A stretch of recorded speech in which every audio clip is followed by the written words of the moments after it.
Cumprimento os irmãos com a paz do Senhor Jesus. Vamos aproveitar que estamos em pé. Abra sua Bíblia no capítulo 3 do Evangelho de João. João, capítulo 3, um texto bem conhecido da palavra de Deus de todos nós. Enquanto os irmãos procuram o texto, eu quero agradecer aqui pelo privilégio e a oportunidade de estar ministrando a palavra de Deus nesta noite, na DNV.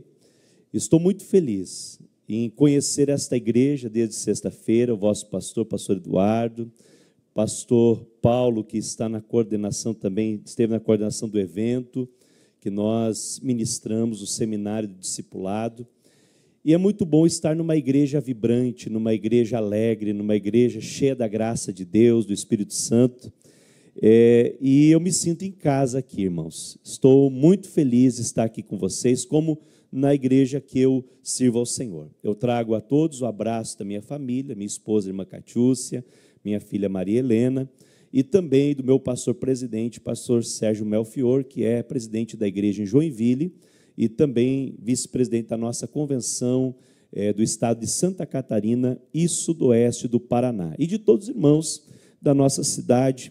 Muitos irmãos que fazem parte da nossa equipe estão nos acompanhando aí também através das redes sociais. Depois nós queremos também passar para eles a transmissão do culto, para que eles possam acompanhar. Então, é muito bom estar aqui entre os irmãos, receber o carinho de todos vocês. Ontem já realizei meu sonho de comer a moqueca capixaba, que eu percebi que é algo glorioso, maravilhoso, né? Até postei a palavra do pastor Eduardo lá, que moqueca é capixaba, o resto é peixada, né?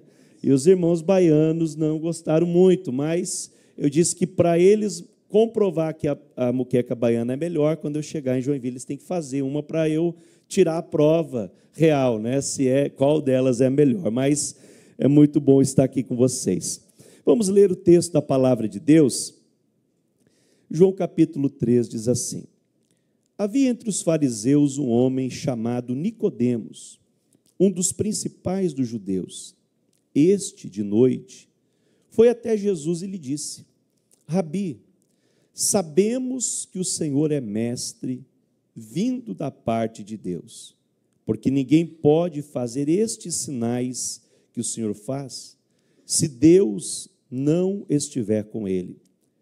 Jesus respondeu: em verdade lhe digo que, se alguém não nascer de novo, não pode ver o reino de Deus. Nicodemos perguntou: como pode um homem nascer sendo velho? Será que pode voltar ao ventre materno e nascer uma segunda vez? Jesus respondeu: em verdade lhe digo, quem não nascer da água e do Espírito não pode entrar no reino de Deus. O que é nascido da carne é carne, o que é nascido do Espírito é Espírito. Não fique admirado por eu dizer: vocês precisam nascer de novo. O vento sopra onde quer. Você ouve o barulho que ele faz, mas não sabe de onde ele vem, nem para onde vai. Assim é todo o que é nascido do Espírito. Então Nicodemos perguntou: como pode ser isso? Jesus respondeu: você é mestre em Israel e não compreende essas coisas? Em verdade lhe digo que nós falamos do que sabemos e damos testemunho do que vimos, mas vocês não aceitam o nosso testemunho. Se vocês não creem quando falo sobre coisas terrenas, como crerão se eu lhes falar das celestiais? Ora, ninguém subiu ao céu, a não ser aquele que de lá desceu, o Filho do Homem. E assim como Moisés levantou a serpente no deserto, assim também é necessário que o Filho do Homem seja levantado, para que todo o que nele crê tenha a vida eterna. Porque Deus amou o mundo de tal maneira, que deu o seu Filho unigênito, para que todo o que nele crê não pereça, mas tenha a vida eterna. Porque Deus enviou o seu Filho ao mundo não para que condenasse o mundo, mas para que o mundo fosse salvo por ele. Quem nele crê não é condenado, Mas quem não crê já está condenado, porque não crê no nome do unigênito Filho de Deus. E a condenação é esta: a luz veio ao mundo, mas os homens amaram mais as trevas do que a luz, porque as suas obras eram más. Pois todo aquele que pratica o mal detesta a luz e não se aproxima da luz, para que as suas obras não sejam reprovadas. Quem pratica a verdade se aproxima da luz, para que as suas obras sejam manifestas, porque são feitas em Deus. Amém. Esteja sentado, glorificando e bendizendo ao nome de Jesus. Aleluia. Queridos irmãos, nós temos falado aqui, desde a sexta-feira, sobre esse tema do discipulado. Ser discípulos de Jesus e fazer discípulos para Jesus. E naquele tempo, o tema de ser discípulo era algo que estava em alta, porque todos os homens que viviam naquela época, eles tinham um desejo, principalmente os religiosos, de serem discípulos de um rabi, de um mestre que pudesse, então, caminhar com eles e ensiná-lo as coisas concernentes ao reino de Deus. Diz a história, dos tempos de Cristo, daquela época, daquela geração, que muitos que queriam ser discípulos, e a maioria dos meninos judeus, eles iam para uma escola ou para aprender os textos sagrados, começavam desde cedo a aprender, mas ao chegar aproximadamente 12 anos, então eles passavam por um teste, que hoje os judeus ainda têm a prática do bar mitzvah ou bat mitzvah, e eles eram interrogados acerca de tudo que eles estudaram e aprenderam nas sinagogas dos seus mestres, e aqueles que passavam pela peneira, aqueles que eram os melhores dentre os demais meninos que estavam ali, eles eram chamados a uma segunda etapa de aprendizado. Nesta segunda etapa de aprendizado, eles então passavam por mais algum tempo de aprendizado, e então, próximo aos 18 anos, eles passavam por mais uma prova, mais um teste. E esse teste definia aqueles que eram aptos para seguir sendo discípulos e aqueles que não eram aptos para serem discípulos. Então, depois daquele interrogatório, daquele momento de debate, de instrução, de prova, chegava o rabino para cada um deles e dizia: olha, Mateus, qual é a profissão do teu pai? O meu pai, ele é construtor. Então, você vai ser construtor. Você não tem a capacitação necessária para ser um talmidim, um discípulo de um mestre. E aí depois chamava outro: Pedro, qual é a profissão do teu pai? A profissão do meu pai é pescador. Então, você vai ser pescador. Você não vai poder seguir nessa carreira. Aqui só ficam os melhores dos melhores. Você não passou por essa peneira, então você vai cuidar dos negócios, da profissão da sua família. E assim por diante. Cada um deles passava por esse estágio, e aqueles que eram os melhores, eles diziam: olha, você está apto para ser um discípulo. E no final de toda essa cerimônia, entravam alguns rabis. Havia várias escolas de pensamento, cada rabino, cada discipulador, ele tinha, então, uma interpretação da lei. Na época, os mais famosos eram Hilel, Shammai, Gamaliel. Hilel era um pouco mais antigo, mas tinha os seus discípulos também. Eles entravam por aquele ambiente e então falavam para os discípulos: olha, vem e segue-me. E aqueles que queriam seguir a escola de pensamento do Gamaliel, eles seguiam Gamaliel. Como Paulo, por exemplo, Saulo foi discípulo, ele se criou em Jerusalém, aos pés de Gamaliel, sendo discípulo dele. Quando passava ali o Shammai, então aqueles que se identificavam com a sua linha teológica dentro do judaísmo, eles seguiam aquele mestre e começavam a caminhar com eles, até por volta dos 30 anos, quando então já estava formado como um rabi, como um mestre, como alguém que tinha a autoridade de ensinar a lei, de ensinar a palavra de Deus para o povo. E assim aconteceu com muitos daqueles meninos. A grande maioria queria, de fato, trabalhar para Deus, servir a Deus, mas nem todos eram capacitados para esse serviço, porque não tinham as faculdades intelectuais necessárias, não tinham as características, quem sabe, uma história de família que pudesse dar para ele uma chance para se tornar um grande mestre, um grande rabi daquela época. Mas é interessante, meus irmãos, que Jesus ele inverteu toda a situação. E quando ele foi começar a sua escola de discípulos, ele foi para o mar da Galileia e lá ele viu alguns homens pescando. E aqueles homens, depois de uma palavra que ele trouxe, foram pescar, não receberam, não tiveram ali o sucesso, mas Jesus, sabendo da situação, então opera aquele milagre da pesca maravilhosa, e eles, então, recebem um convite. E esse convite estremeceu o coração deles, porque eles ouviram aquilo que os rabinos falavam naquela época: vem e segue-me. E eles entenderam o recado na hora. A Bíblia diz que, se levantando, deixaram tudo e o seguiram.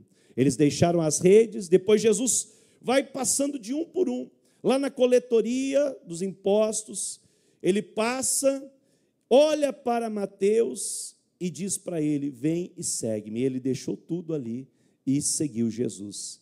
Então, depois, quando Jesus já estava com o grupo formado, dando muitas instruções para eles, ele fala qual é a sua visão. Ele disse: olha, não foram vocês que escolheram a mim.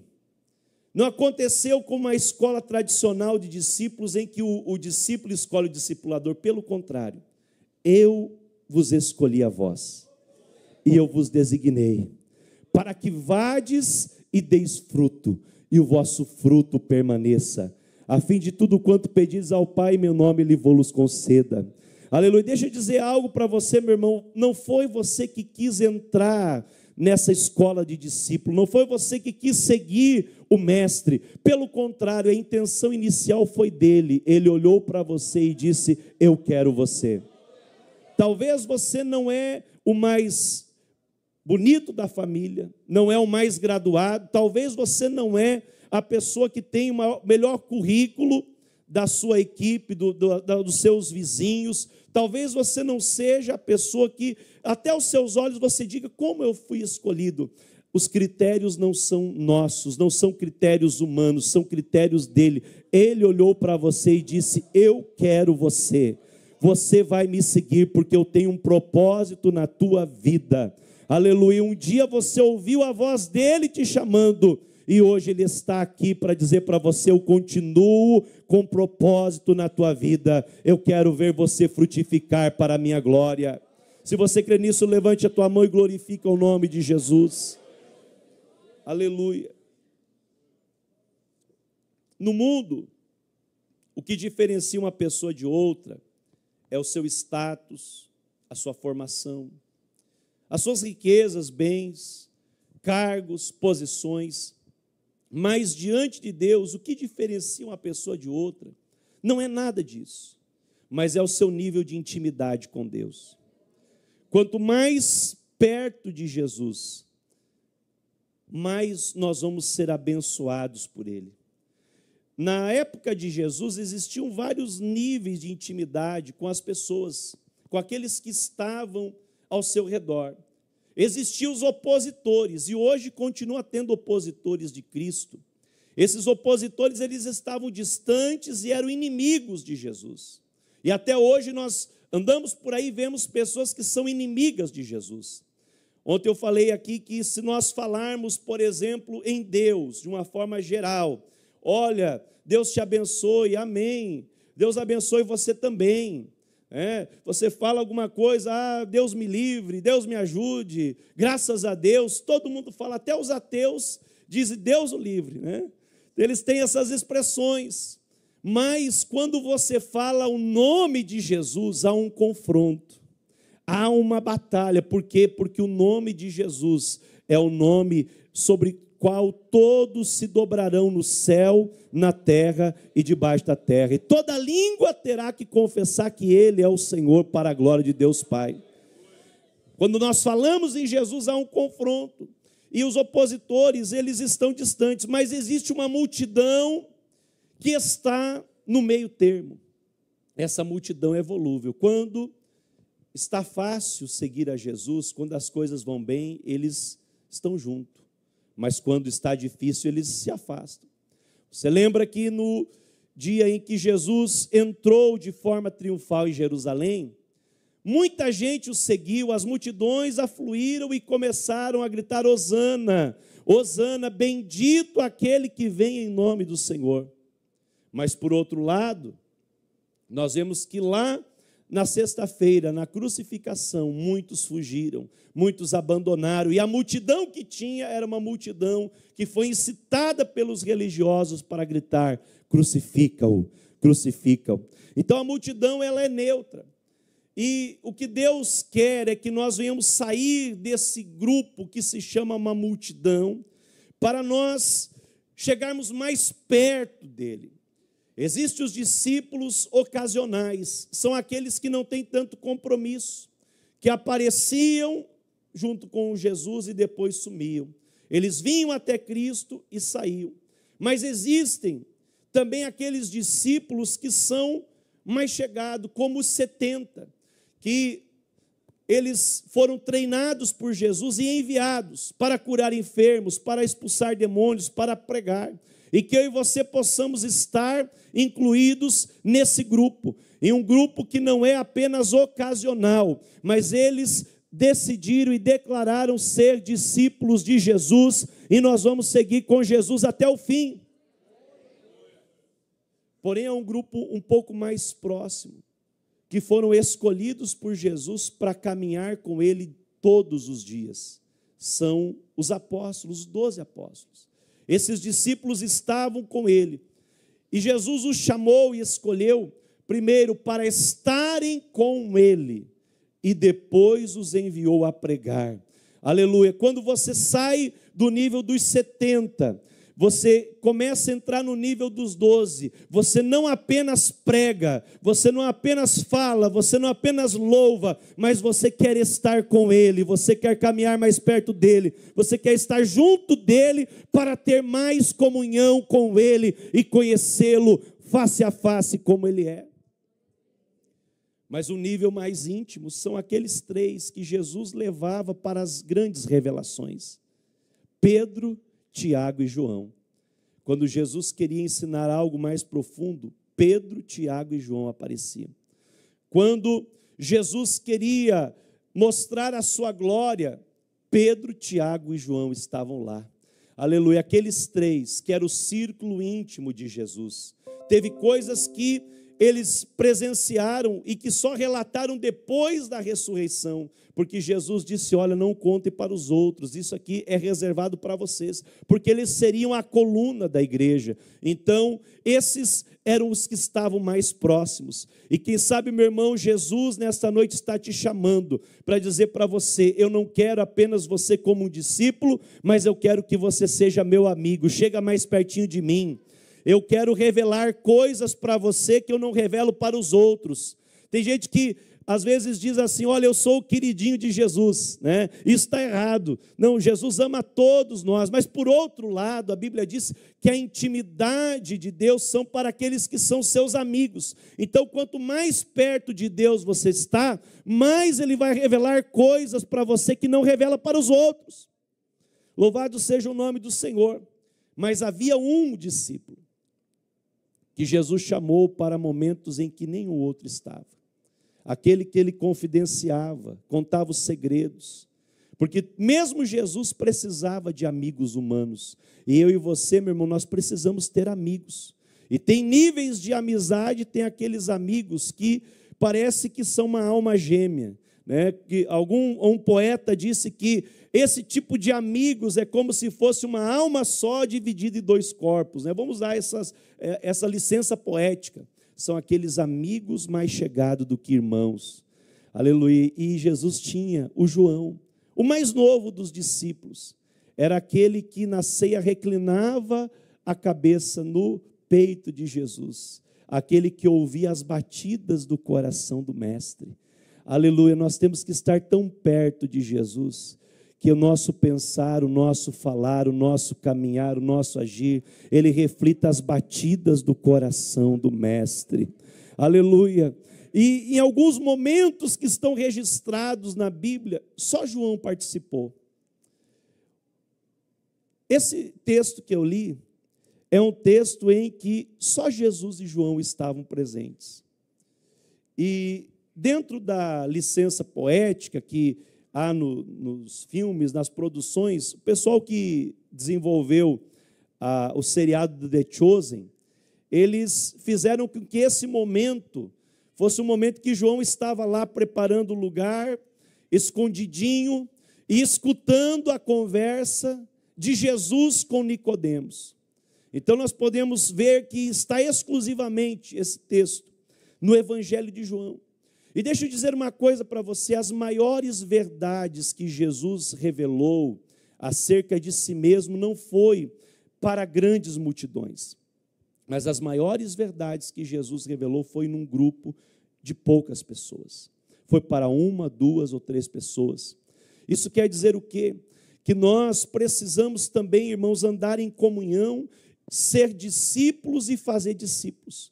Maiores experiências que você vai ter com Deus talvez não seja no templo, mas as maiores experiências onde Deus vai te usar de forma sobrenatural vai ser com pessoas ensinando e aprendendo a palavra. E Jesus disse: se nós fizermos isso, eis que eu estou convosco todos os dias, até a consumação dos séculos. Aleluia. Um discípulo é um verdadeiro seguidor de Jesus, que se relaciona com outros crentes para crescer intencionalmente e se multiplicar, gerando outros discípulos. Nicodemos, ele buscou Jesus, e nós podemos observar que a busca pessoal pelo conhecimento de Deus é o primeiro passo para ser um discípulo de Jesus. Nicodemos buscou pessoalmente, ele foi ter com Jesus de noite. Ele era um homem de uma posição privilegiada, ele era o principal mestre dos judeus da época. Ele era um homem reconhecidíssimo. Se ele fosse com Jesus publicamente, haveria sérias consequências para a sua reputação, para o que estava acontecendo, mas havia dentro do judaísmo um movimento de homens que sabiam que Jesus demonstrava os sinais que era o Messias. Pelo menos 3 coisas que Nicodemos falou para Jesus eram constatação do Messias. Primeiro, sabemos que o Senhor é mestre vindo de Deus. Ele reconheceu, imagine o maior mestre do judaísmo, ele se dobrou e disse: olha, eu tiro o meu chapéu para você, eu reconheço que o Senhor é um mestre vindo de Deus. Eles estavam conversando de mestre para mestre, de rabi para rabi. Veja que a conversa deles, Jesus não entrou em parábolas e também não falou assim de forma indireta. Jesus foi direto ao ponto, porque era um respeito ético, o mestre ser direto com o outro. Então, Jesus, ele mostrou primeiro que era mestre. Segundo, ele disse: ninguém pode fazer estes sinais que o Senhor faz. Estes sinais são diferentes. Não eram apenas milagres, mas esses milagres tinham um significado diferenciado, eram sinais. E ele disse: nós estamos vendo sinais, nós estamos notando que há algo diferente que o Senhor está fazendo. E nós estamos esperando o Messias, e estes sinais, eles apontam para isso. E tem mais uma coisa que eles viram, ele disse: olha, ninguém pode fazer esses sinais se Deus não estiver com ele. Então tu és mestre, o Senhor faz sinais e Deus está contigo. É por isso que eu vim aqui, eu quero aprender, eu quero ser teu discípulo. Aleluia, como é bom, queridos, quando nós buscamos orientação espiritual, quando nós reconhecemos que não somos nada, quando nós reconhecemos que nós precisamos da ajuda de alguém que caminhou mais do que nós, que está mais próximo de Jesus, e quando nós somos humildes e dizemos: olha, me ensine, eu quero aprender, eu quero conhecer Deus. Aleluia, a melhor coisa que o ser humano pode fazer é conhecer Deus, é estar próximo de Deus, e Deus capacitou pessoas para nos ensinar como caminhar com Ele no dia a dia. Aleluia, por isso nós temos que estar discipuladores, temos que estar acessíveis. Jesus não rejeitou, mas Jesus escolheu no lugar e na hora marcada se encontrar com Ele. Uma coisa interessante, você que é discipulador, que vai começar a partir de hoje a discipular, você tem que estar aberto para que no dia e local marcado, a hora marcada, com alguém você esteja disponível. Porque há uma sede no coração das pessoas por Deus, e Deus já colocou algo em você para você compartilhar com alguém. Louvado seja o nome do Senhor Jesus. Você que talvez ainda não caminha com Jesus, saiba de uma coisa: Deus tem pessoas para te ajudar, para te instruir, para te conduzir, para que você venha ter uma experiência pessoal com Deus. E aí, meus amados irmãos, a palavra de Deus diz que Jesus foi direto com ele. Em verdade lhe digo, que se alguém não nascer de novo, não pode ver o reino de Deus.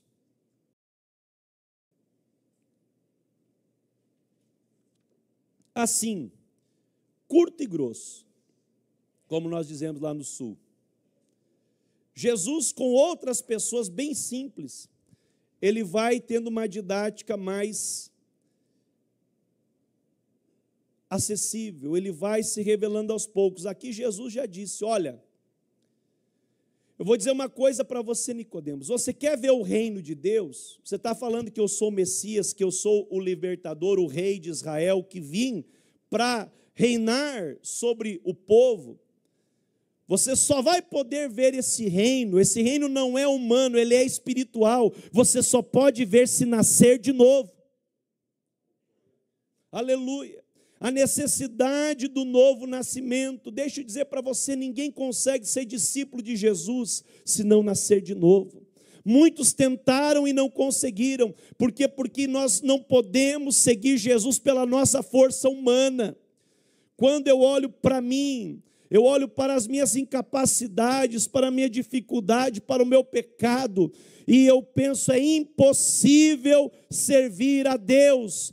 A exigência do Senhor é muito grande, porque Ele é Deus santo. Mas quando eu olho para a cruz, eu vejo que Jesus pagou o preço por mim, e eu entendo que é impossível eu não servir a Deus, porque Ele que me dá graça, Ele que me capacita, Ele que me ajuda. Eu só preciso me entregar, eu só preciso nascer de novo. Glória a Deus. Louvado seja o nome do Senhor Jesus. Não basta eu mudar de comportamento. Não basta eu mudar as minhas práticas. Não basta eu mudar a minha indumentária, a minha roupa, para dizer que agora eu sou crente. Não basta agora eu só trocar a balada pela igreja.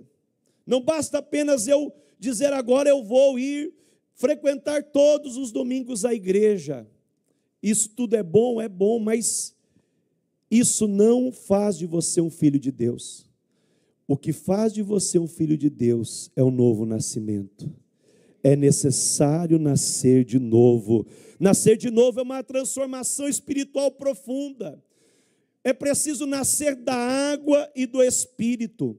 Nascer da água significa ser lavado por Deus dos pecados, ser purificado pela palavra, uma nova mentalidade, uma nova consciência, um novo caminhar, uma nova vida. E nascer do Espírito é porque o nosso espírito, diz Paulo, está morto em delitos e pecados. O homem natural, ele não tem comunhão com Deus, porque os nossos pecados fazem separação entre nós e Deus. Mas quando nós nascemos do Espírito, nós começamos a ter comunhão com o Espírito Santo. Ele se comunica conosco, nós nos comunicamos com Ele, e nós temos comunhão com os irmãos, porque o Deus testifica no nosso espírito que nós somos filhos de Deus. Quantos filhos de Deus nós temos aqui nessa noite? Glorifique e exalte o nome de Jesus. Nicodemos ficou impressionado com o que Jesus falou. E ele puxou pela memória aquilo que ele tinha conhecimento. Porque diante de algumas questões nós buscamos, a nossa mente ela busca lá no fundo as experiências que tivemos, aquilo que vivemos, as nossas memórias. E o que é nascer de novo? Nascer de novo é uma coisa nova que Nicodemos nunca tinha ouvido falar. Ele estudou talvez 60 anos, 70 anos, não sabemos a idade que ele tinha, talvez 50 anos estudando a lei, ele sabia de cor e salteado, e nunca tinha aprendido o que é nascer de novo. Ele ficou pasmado. Como assim nascer de novo? Como é que pode um homem, já sendo velho, nascer de novo? Ele vai entrar no ventre da sua mãe e nascer de novo? Como que isso é possível? Então Jesus disse, olha, você tem que nascer da água e do Espírito. Senão você não pode entrar no reino. Porque o que é nascido da carne é carne. Nascido da carne significa a nossa natureza humana. Aquilo que é nascido do humano, do homem, ele gera carne. Quando geramos filhos, nós geramos filhos na carne. Mas com Deus é diferente, não é na carne, mas aquilo que é nascido do Espírito é Espírito. E para nós sermos espirituais, nós temos que nascer do Espírito. O Espírito de Deus precisa nascer dentro de nós, gerar uma vida dentro de nós. Para eu ser discípulo de Jesus, eu preciso nascer de novo. Esse é o primeiro requisito, louvado seja o nome do Senhor. E ele disse assim, para ele: não fique admirado de eu lhe dizer, você precisa nascer de novo. Meus irmãos, muitas vezes no discipulado, nós nos deparamos com dúvidas das pessoas. Porque as pessoas que não conhecem a palavra, ou até que têm um conhecimento superficial, elas não têm no seu entendimento as coisas espirituais. E aquilo que é espiritual, ele só se discerne espiritualmente. Precisa ser ensinado. Você e eu precisamos de alguém espiritual para nos ensinar verdades espirituais, para que o Espírito Santo possa trabalhar na nossa mente, no nosso coração, e nós vivermos uma vida espiritual. Quando o eunuco etíope estava lendo a Bíblia, voltando para a Etiópia, diz a palavra de Deus, ele era tesoureiro da rainha dos etíopes. O Senhor mandou Filipe ir até lá. E Filipe chegou até a carruagem onde ele estava, acompanhou do lado e começou a entabular uma conversa. Você entende o que você lê? Aí ele disse, como eu poderei entender se ninguém me ensinar? Então sobe na carruagem, vem aqui para me ensinar. E Filipe começou, a partir daquele texto, ensinar a palavra de Deus e pregar Cristo. Aleluia, toda a Bíblia Sagrada, ela aponta para Cristo. E quando nós compreendemos isso, nós vamos achar Cristo em toda a palavra de Deus. Todas as pessoas, por mais bem dotadas que sejam, por mais inteligentes que possam parecer, elas precisam de alguém que conhece Deus para explicar sobre Deus. Meu irmão, o entendimento humano não consegue explicar Deus. Grandes mentes da ciência por aí estão desacreditando da existência de Deus, mas eu e você estamos crendo e temos certeza não só da existência de Deus, mas que Deus caminha conosco, que Ele está na nossa vida, que Ele cuida de nós, porque nós estamos entendendo de forma espiritual aquilo que Deus revelou na sua palavra. E aquilo que você sabe, você pode compartilhar com alguém. Conta-se a história de um missionário lá na África, no interior, naquelas tabancas de uma região bem inóspita da África. Um missionário chegou até lá e pregou uma palavra, ensinou para eles ali, reuniu uma das tribos de nativos lá e disse, olha, vou ensinar para vocês o que significa um versículo da Bíblia, João 3,16, que nós acabamos de ler. Porque Deus amou o mundo de tal maneira que deu o seu Filho unigênito para que todo aquele que nele crê não pereça, mas tenha vida eterna. Ele pregou durante horas, ensinou todo aquele versículo, e aí muitos deles se converteram a Cristo. No final daquela pregação, um daqueles irmãos que recém-convertidos disse, missionário, eu quero agora que o Senhor me envie, ora por mim. Ele viu que ele tinha orado por eles, aprendeu ali sobre a oração, e disse, ore por mim, porque eu quero pregar a palavra de Deus, eu quero anunciar a palavra de Deus. Mas o missionário ele não estava com tanta fé como aquele irmão. Ele olhou para ele e disse, olha, mas como que você vai pregar se você só conhece um versículo da Bíblia? Você precisa aprender mais. Ele disse, tudo bem, eu quero aprender mais, mas eu estou pensando nas outras tribos. Está vendo lá atrás daquela montanha uma fumaça subindo? Ele disse, estou vendo. Lá tem algumas pessoas que não conhecem nenhum versículo, e eu quero ensinar aquilo que eu aprendi.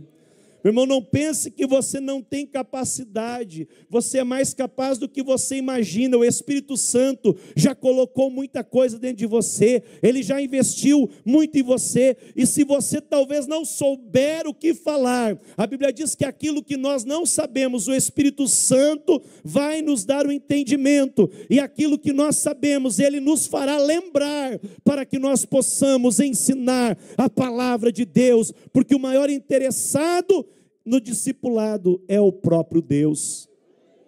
Louvado seja o nome do Senhor Jesus. Agora, o que eu acho de interessante nesse texto é a relação do que Jesus falou com ele com o Antigo Testamento. Eles continuam conversando e Nicodemos ali, sem entender muito, como pode ser isso? Ele está perplexo, e Jesus disse, olha, você é mestre em Israel e não sabe isso? Como assim? Você deveria saber. Eu estou falando de coisas da terra. O novo nascimento não é para o céu. Lá vai ter, eu estou falando de coisas terrenas. Eu estou falando de algo da vida, do dia a dia. Se você não entende isso, como eu vou poder te explicar as coisas celestiais, as revelações lá da glória? Não tem como. E aí Jesus então trouxe algo que ele conhecia. Ele disse: olha, assim como Moisés levantou a serpente no deserto, assim também é necessário que o Filho do Homem seja levantado, para que todo o que nele crê tenha vida eterna. Lá em Números 21, do 4 ao 9, a Bíblia diz que em um determinado momento da caminhada do povo de Deus, eles começaram a murmurar de Moisés e de Deus. Irmãos, um dos maiores inimigos da vida espiritual se chama murmuração. Se você pegar todas as vezes que há murmuração na Bíblia, sempre houve um castigo e um juízo. Por quê? Porque a murmuração é um sintoma crônico de uma ingratidão e falta de fé. Quando você murmura, quando você reclama, você está dizendo que a soberania de Deus é falha, que Deus não tem o controle de nada. Você está dizendo que Deus não está fazendo certo, que o certo é o que você pensa que tem que acontecer. Quando você murmura, você está abrindo brechas para o diabo atuar na tua vida. Quando você murmura, você está se fazendo de vítima. Quando você murmura, você está se colocando numa posição de ingratidão. E Deus não gosta da ingratidão, pelo contrário, Ele abençoa aquele que é grato. Se você é uma pessoa grata, você é feliz, você é abençoado, você é uma pessoa curada por Deus. Mas o veneno da ingratidão gera murmuração. Imagine vocês, nós talvez vamos conhecer isso no céu, pastor, eu não sei. Tem alguns amigos que dizem que no céu vai ter Coca-Cola, tem outros amigos que dizem que no céu vai ter que ter chimarrão, senão os gaúchos não vão para o céu. Tem algumas teorias, né? O que tem de melhor vai ter no céu, né? Na minha cabeça. Tem que ter muqueca capixaba, tem que ter no céu. Porque nós vamos comer no céu, irmãos, isso é certo. E eu imagino que no céu nós vamos experimentar o maná. Mas lá Deus estava mandando o maná do céu. E eles começaram a murmurar e ingratamente dizer: não queremos mais esse pão vil. Estamos enjoados. Não queremos mais isso. E a Bíblia diz que diante da murmuração eles começaram a falar mal do maná, que era algo maravilhoso. Começaram a reclamar a falta de água. Começaram a ter saudades do Egito. E disseram: por que nos tirou do Egito? Por que Deus nos tirou? Moisés, você nos trouxe aqui, agora vamos morrer aqui. Não queremos mais viver dessa maneira. Eles reclamaram da sua missão, eles reclamaram do que Deus estava preparando, eles não entenderam o propósito, o projeto de Deus. Deus tinha a terra prometida para eles, mas devido à murmuração, eles não chegaram na terra prometida. Aí veio o juízo de Deus. A Bíblia diz que Deus enviou serpentes venenosas e começou a picar eles. Picou um, outro, e as serpentes foram vindo. E chegaram a matar 32 mil homens, ou 32 mil pessoas foram picados pelas serpentes. Se essa moda pega, pastor, hoje, meu Jesus amado, né? Só misericórdia. Então, irmão, não murmure, tá? Vamos chegar uma serpente venenosa. Mas olha só, quando eles viram que o negócio estava estreito, porque Deus permite às vezes as lutas, dificuldades na nossa vida, irmãos, que é para nós nos aproximarmos dele. Às vezes é uma correção de Deus para a gente voltar para o trilho, voltar para o caminho certo. E aí eles disseram: olha, Moisés, nos perdoe, nós nos arrependemos, nós não sabíamos o que estava falando. Por favor, interceda a Deus por nós, para que as serpentes morram, para que cesse essa praga, para que acabe esse juízo. E Moisés então clamou a Deus. E Deus disse: eu vou fazer uma coisa diferente agora, eu não vou acabar com as serpentes. Porque A consequência da murmuração é a picada da serpente.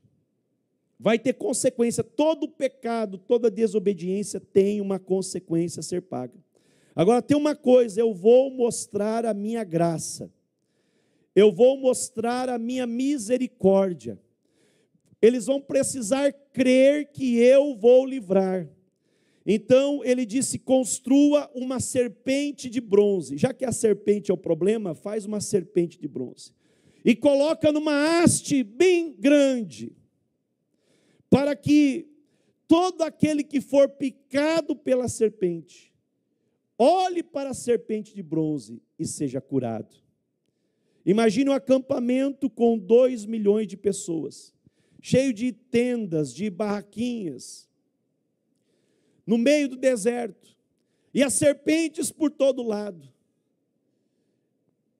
Moisés disse: vocês vão ser livres. Quem for picado e olhar para a serpente de bronze não vai morrer.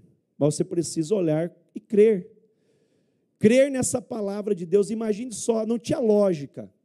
Picado, olhar para a serpente, sobreviver, só de olhar para ela. Mas Deus estava testando a fé e a obediência deles. E a Bíblia diz que eles, ao serem picados, eles olhavam para a serpente e eram curados. O veneno não fazia efeito. Ele sentiu a dor da picada. Ficava a marca do dente da cobra, mas eles eram salvos de morrer por aquela picada. O veneno acabava. Imagina aqueles que estavam nos últimos lugares do acampamento. Quando alguém era picado, dizia: me pega aqui, pega 3, 4, me leva lá, vamos correr, vamos correr, vamos correr. Quando chegava mais próximo, olhava e ele era curado. Aleluia, glória a Deus.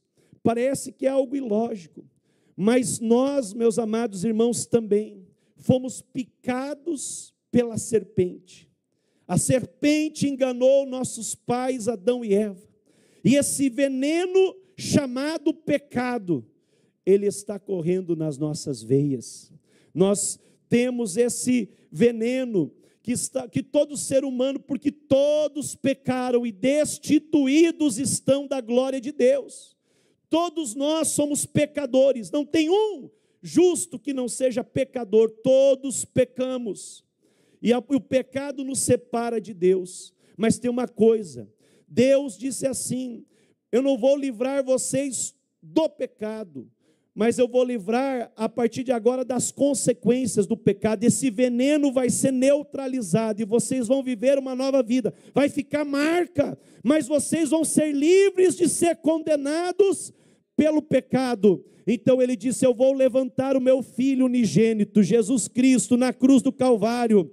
Deus amou o mundo de uma maneira tão grande, que Ele deu o seu Filho unigênito, e Ele colocou Ele na cruz, para que todo que olhar para Ele, seja salvo. Se você olhar pela fé e crer em Jesus Cristo, você vai ser salvo do veneno do pecado. A morte eterna não vai mais dominar você, mas você vai passar da morte para a vida, para a glória do nome de Jesus. Aleluia, louvado seja o nome do Senhor. Para ser discípulo de Jesus, nós temos que olhar para a cruz.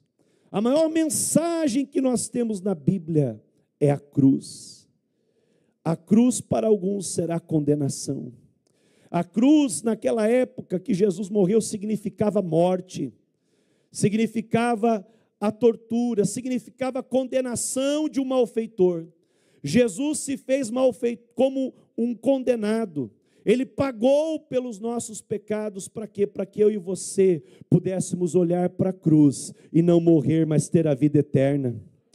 A cruz daquele tempo para o judeu era maldição, mas Jesus se fez maldição para que nós fôssemos abençoados. Hoje você é abençoado pela graça dele.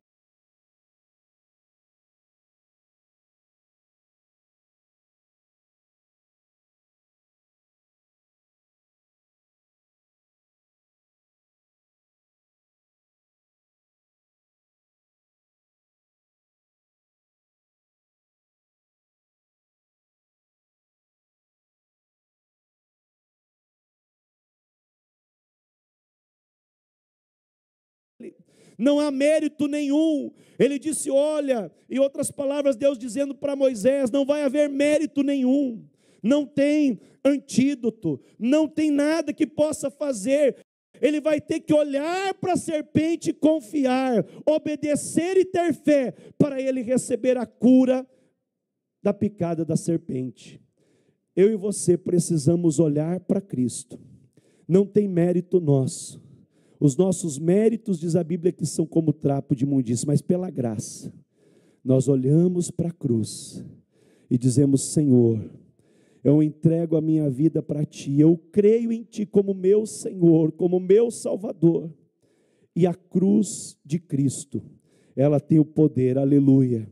Quando nós nos dobramos diante da cruz, é como se aquelas gotas que caíram em Jerusalém, elas começam a cair de novo em nós, e lavam os nossos pecados, tiram o efeito negativo da condenação, e a partir daquele momento, nós nascemos de novo como uma nova criatura em Cristo Jesus. Quanto já tiver essa experiência, pode glorificar o nome do Senhor.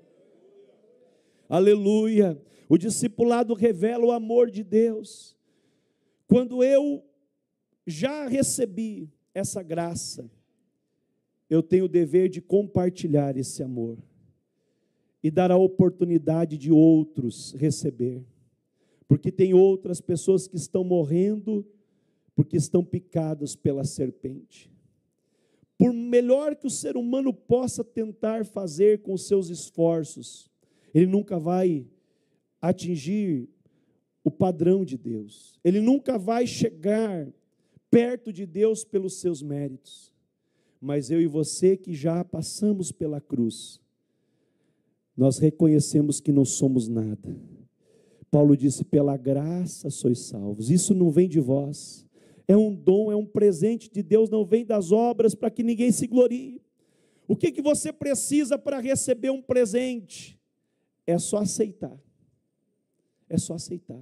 Tem gente que é orgulhoso, que você vai dar um presente para ele, não quer, ele quer pagar, ele quer que vive numa ideia de tem que ter sempre um mérito, tem que sempre fazer por onde. Então, se eu vou dar uma coisa para ele até recebe, e no outro dia ele me dá algo melhor, porque ele não quer simplesmente receber algo de graça. E eu confesso para os irmãos que eu vivi numa família assim. Eu sou de origem italiana, tanto de pai como de mãe. E para nós sermos bonzinhos, crianças boazinhas, crianças boas, nós tínhamos que tirar boas notas na escola, tínhamos que fazer o que o pai e a mãe mandavam, tinha que fazer o serviço de casa, tínhamos que nos esforçar. E o esforço, a dedicação, a perseverança é o que dava para nós a condição de ser bom, de ser alguém aceitável. E por muito tempo eu vivi num ativismo, porque eu imaginava que para eu ser, eu precisava fazer. Mas quando eu entendi a grandeza da cruz, eu percebi que Ele havia feito tudo por mim. E que para ser, eu não precisava fazer, eu só precisava aceitar o presente. Aceitar, se humilhar, se dobrar e dizer eu aceito. Não é pelos meus méritos, nada do que eu faço vai impressionar Deus. Mas quando eu me dobro, como foi ministrado o louvor aqui, quando eu me rendo e digo Deus, eu preciso de Ti, então algo acontece de forma sobrenatural no mundo espiritual. Deus encontra liberdade para, através do seu Espírito, operar um novo nascimento. Aleluia, nesta noite, Deus está proporcionando para você a oportunidade de você nascer de novo. Não é mudar de religião, não é remendar alguma coisa que está errado. Você com certeza é uma pessoa boa, mas ser bom não basta, porque todos nós somos pecadores. Agora Deus, Ele não quer remendar, Ele não quer consertar, dar um jeitinho, não. Ele quer uma mudança, uma transformação radical pelo novo nascimento. E Ele quer fazer isso na tua vida hoje. Quem sabe até aqui você andou, você caminhou do teu jeito. E você teve muitas conquistas, mas muitas decepções também. E tudo que você fez te trouxe até aqui. Mas Deus sabia que nessa noite você estaria aqui.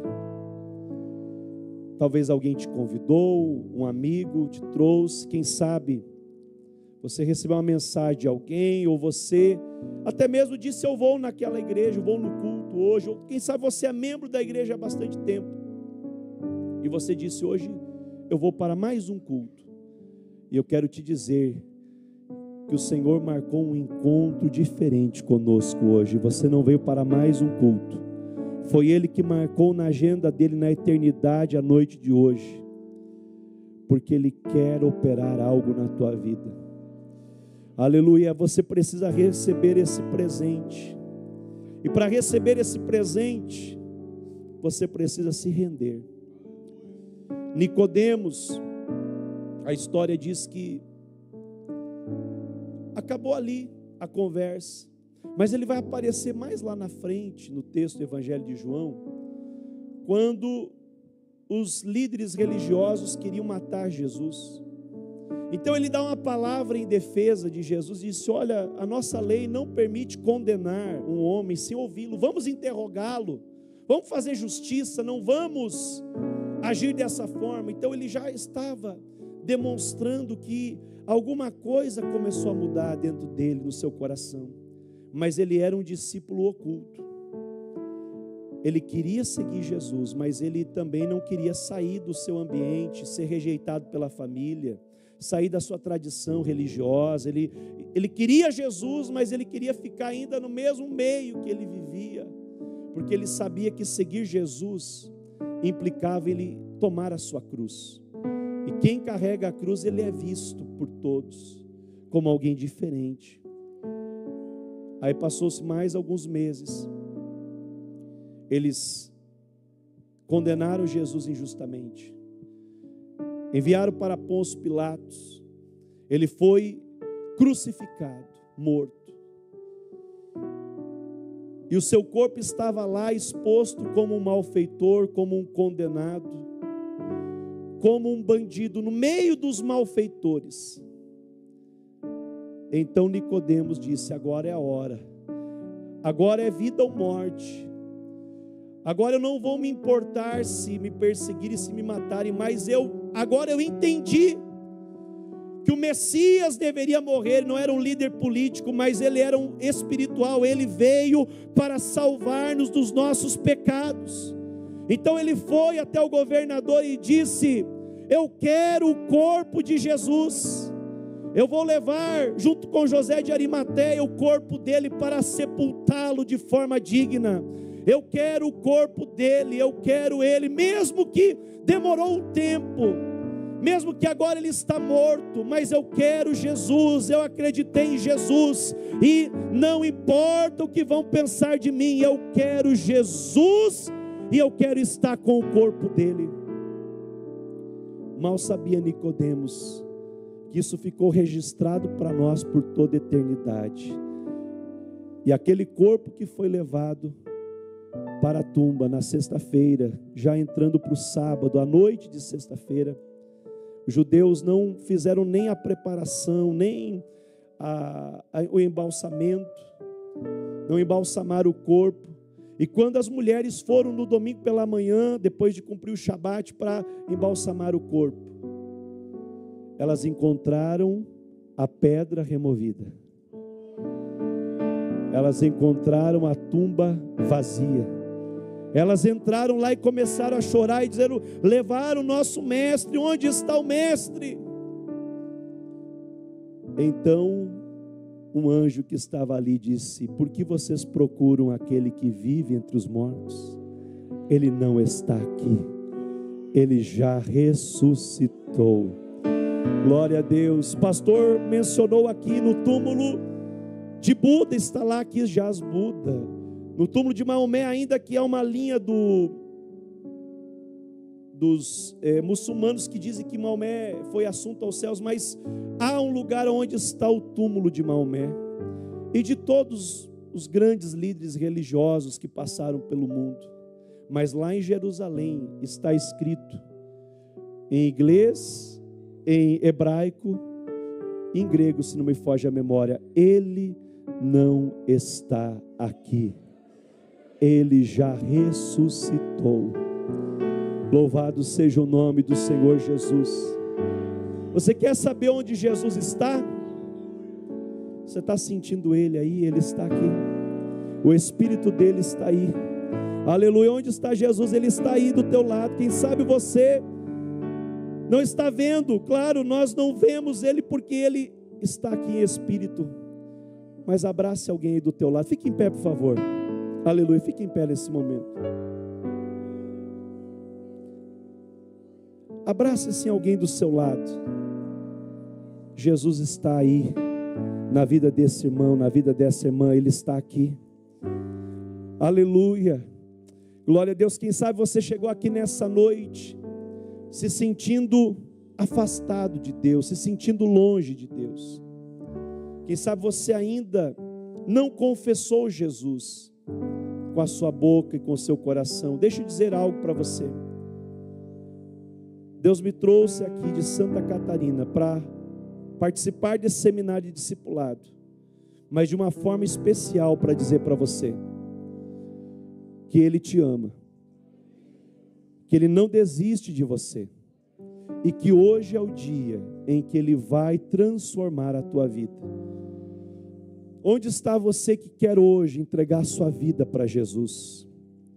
Eu quero orar por você. Você que quer hoje aceitar a Jesus, não ser mais um discípulo oculto, mas ser um discípulo que vai dizer: eu quero Jesus, eu quero estar com Ele, eu quero estar com o corpo dEle, que é a igreja, eu quero estar próximo dEle.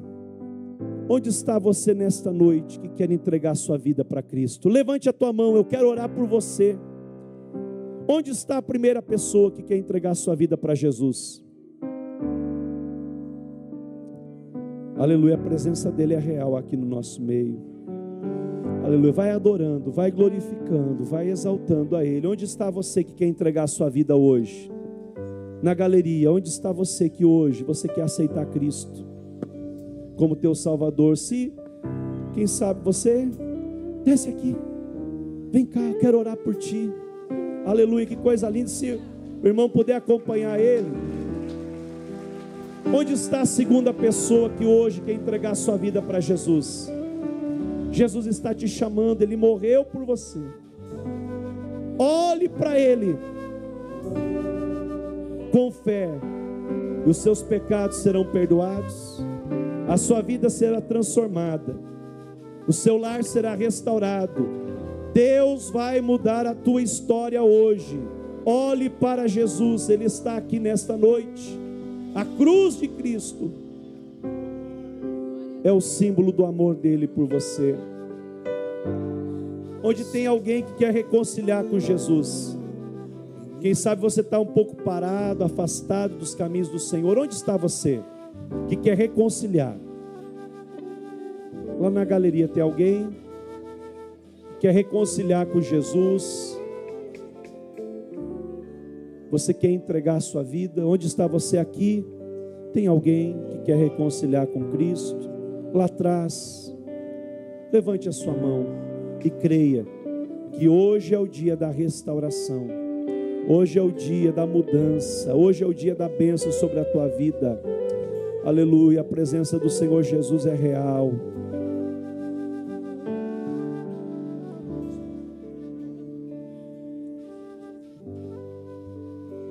Enquanto eles louvam ao Senhor, eu quero que você vá adorando ao Senhor. Há um ambiente de glória, o Espírito de Deus está se manifestando aqui. A glória de Deus está neste lugar, aleluia! Temor não há, mas eu venci.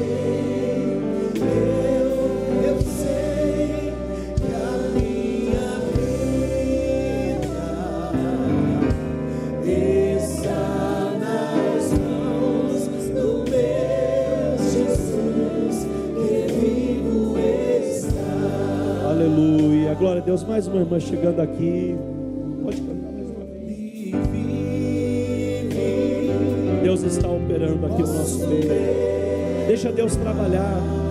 Deixa Deus usar você. Traga alguém aqui para entregar sua vida para Cristo.